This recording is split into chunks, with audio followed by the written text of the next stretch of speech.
parfois besoin de données quantitatives, de modélisation. C'est tout l'objet de ce travail que va nous présenter Éric Soquet, qui est directeur de recherche en hydrologie à INRAE, coordinateur scientifique du projet Explore 2, qui va nous dire comment évaluer l'impact du changement climatique sur la disponibilité de la ressource en eau à l'échelle de territoire, une donnée clé pour ensuite penser à un projet territorial de gestion de l'eau. Éric, tu as travaillé et tu as été le porteur du projet Explore 2, dont tu vas nous présenter des grands résultats, mais surtout, tu vas nous présenter comment on peut utiliser ces résultats dans des démarches territoriales. Tout à fait. Bonjour à tous. Donc, je vais vous donner un petit éclairage sur Explore 2. Alors, je vais prendre la suite de Denis en reprenant les termes. Il va être question d'analyse sur l'impact du changement climatique sur les ressources en eau autour des hydrosystèmes à plus de 10 ans en France hexagonale et Corse avec des variables hydroclimatiques et la participation des acteurs de l'eau. Voilà. Donc, check. C'est bon, c'est un bel exercice prospectif. Voilà. Donc, je vais vous donner ces quelques éléments que j'avais déjà présentés au précédent colloque, donc des éléments un petit peu de rappel sur Explore 2. Cette première diapo pour vous rappeler un petit peu l'émergence de ce projet de façon très très rapide. Donc Explore 2 prend la suite d'un précédent projet qui s'appelait Explore 2070, qui datait de plus de 10 ans, avec une volonté d'actualiser à la fois les connaissances sur l'impact du changement climatique, avec une actualisation à la fois des chaînes de modélisation climatique et hydrologique, compte tenu de l'avancée, des avancées scientifiques, et avec un objectif de caractériser la ressource en eau à l'échelle du XXIe siècle sur la France hexagonale et la Corse. Et puis également le deuxième volet, qui est certainement peut-être plus ambitieux en tout cas, qui était de faciliter l'appropriation des résultats par les acteurs, notamment dans le cadre d'études qui peuvent être les PTGE. Donc c'est un projet qui a mûri pendant plusieurs années avant d'émerger en 2021 et il s'achève aujourd'hui en 2025. Et donc c'est un projet qui a à la fois été soutenu par le ministère en charge de l'écologie, l'OFB, et puis qui a été coordonné à la fois par INRAE, mais également par l'OIO sur les aspects justement accompagnement des futurs utilisateurs des données et des résultats d'Explore 2. Donc vous avez en bas ces deux patates, ces deux éléments qui montrent à la fois les aspects scientifiques qui ont été portés par INRAE avec évidemment les contributions des organismes de recherche sur la production des données, et puis l'OIO qui a fait en gros qui s'est occupé de cet accompagnement avec évidemment des interfaces et des interactions entre les deux. Sur les aspects méthodologiques, je ne vais pas non plus forcément m'étendre, mais en tout cas, vous avez sur la droite un peu la chaîne de modélisation, parce qu'on parle de modélisation, on anticipe le futur au travers d'outils numériques, à la fois du climat, de l'hydrologie, pour in fine fournir des résultats qu'on espère utiles pour caractériser la ressource en eau, c'est-à-dire des chroniques de débit, des chroniques de recharge potentielle des aquifères et également des niveaux piézométriques. Et cet ensemble intègre plusieurs modèles, donc des modélisations diverses, plusieurs modèles qui ont été mobilisés à différents niveaux de cette chaîne de modélisation en climat, en hydrologie. Donc l'ensemble fournit in fine un vaste jeu de données qui est assez inédit en Europe, puisqu'on a par exemple pour l'hydrologie plus de 4000 points de simulation sur l'ensemble du territoire, France hexagonale et Corse.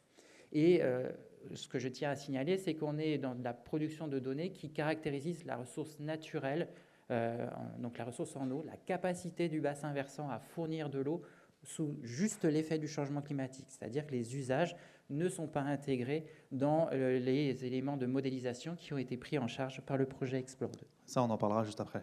Voilà. Donc là, je vais plutôt donner des éléments sur l'accompagnement et les modalités qui ont été celles choisies dans le cadre du projet.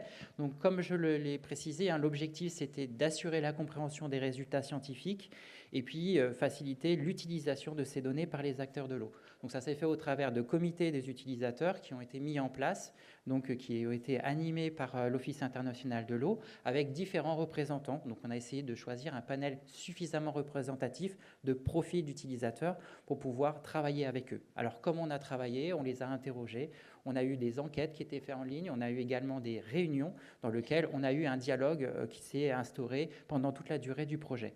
Vous avez ici quelques éléments de discussion. Par exemple, on a un MOOC qui a été mis en place, donc qui permet aux acteurs vraiment de suivre même tout le monde, hein, de suivre un petit peu, de comprendre les éléments clés de chaîne de modélisation, de résultats d'Explore 2, donc qui est toujours en ligne, hein, sur le portail de l'Office international de l'eau. On les a sollicités sur les choix des variables utiles pour traiter la question du partage de la ressource notamment. On les a mobilisés dans une critique collective des données. À un moment, on a eu besoin de regarder les données du passé pour vérifier la qualité de nos modélisations hydrologiques. Donc on les a invités à participer à une critique des données hydrologiques pour qu'ils puissent comprendre la variabilité des données hydrologiques et ce que c'est une donnée hydrologique finalement. Et puis on a eu un gros volet sur les incertitudes, puisque ça c'est souvent une question qui apparaît dans les discussions, c'est comment traiter l'incertitude.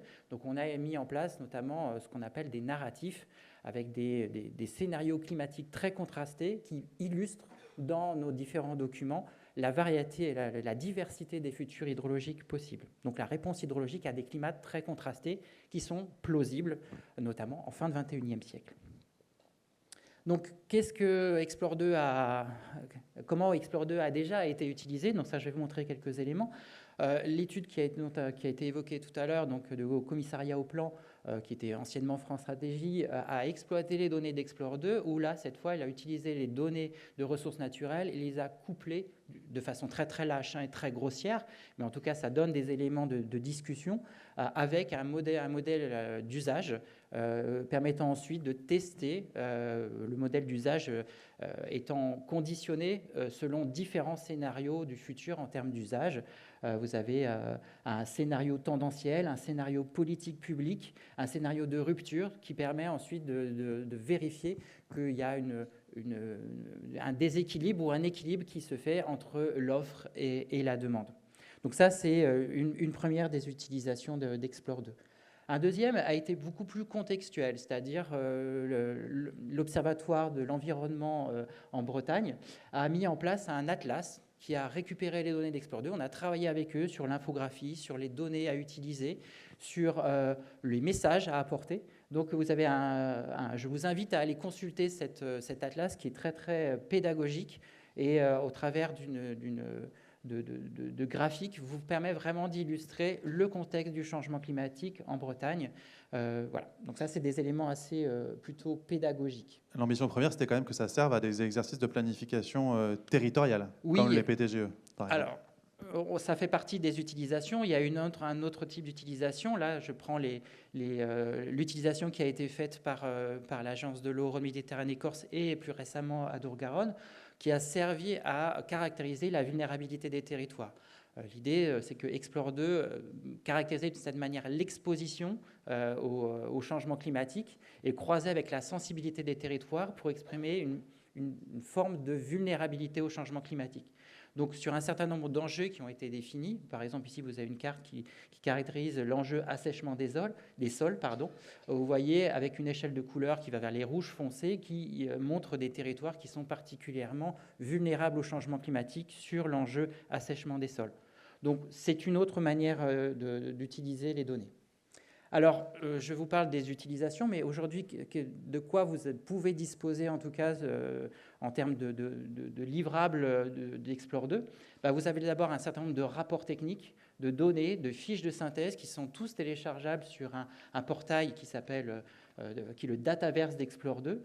Vous avez également un portail de visualisation des résultats qui s'appelle Méandre, qui a été mis en place et qui permet de voir de façon très, très simple sous forme cartographique et d'exporter les données que vous cartographiez à l'écran, l'impact du changement climatique. Et puis, on a eu également la chance, dans le cadre du projet Explore 2, d'être en parallèle d'un autre projet qui a été porté par l'Office international de l'eau, qui est le projet LIFO et Climat, dans lequel il y a eu l'écriture d'un livre blanc, alors sous forme un petit peu originale de livre dont vous êtes le héros, qui vous donne un guide des bonnes pratiques en termes d'utilisation des données d'Explore 2 dans le cadre de questionnement sur l'impact du changement climatique.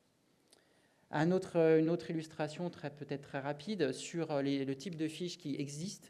très récemment produite pour des besoins liés à la TRAC. La TRAC, c'est en gros le cadre normatif pour définir le contexte de l'adaptation. On va se préparer à un certain niveau de réchauffement, plus 2,7 et plus 4 degrés Celsius. Et donc, vous avez des fiches synthétiques 1 à 4 qui vous donnent à des échelles territoriales, qui sont celles de bassin versant ou de sous-bassin versant, qui vous donnent à voir quel sera le contexte à la fois du climat et de l'hydrologie au travers de graphiques, de quelques chiffres qui vous illustrent à la fois l'évolution moyenne, en gros, mais également la variabilité et les incertitudes qui sont présentes à ces différents niveaux de réchauffement. C'est pareil, c'est téléchargeable tout à fait librement. Donc, pour essayer de résumer un petit peu, quels sont les apports dans le cadre des PTGE? Bien, comme je le signalais un peu en introduction, le Explore 2 ne se substitue pas évidemment à une étude PTGE. Elle apporte un éclairage sur l'hydrologie, ce qu'on a appelé de référence, c'est-à-dire sans les actions humaines sur la ressource en eau, cette capacité du bassin versant à fournir du débit sans qu'il y ait l'interférence humaine. Et donc, c'est sur cette connaissance de cette ressource naturelle que l'on peut bâtir différents exercices prospectifs pour vérifier notamment les équilibres ou déséquilibres.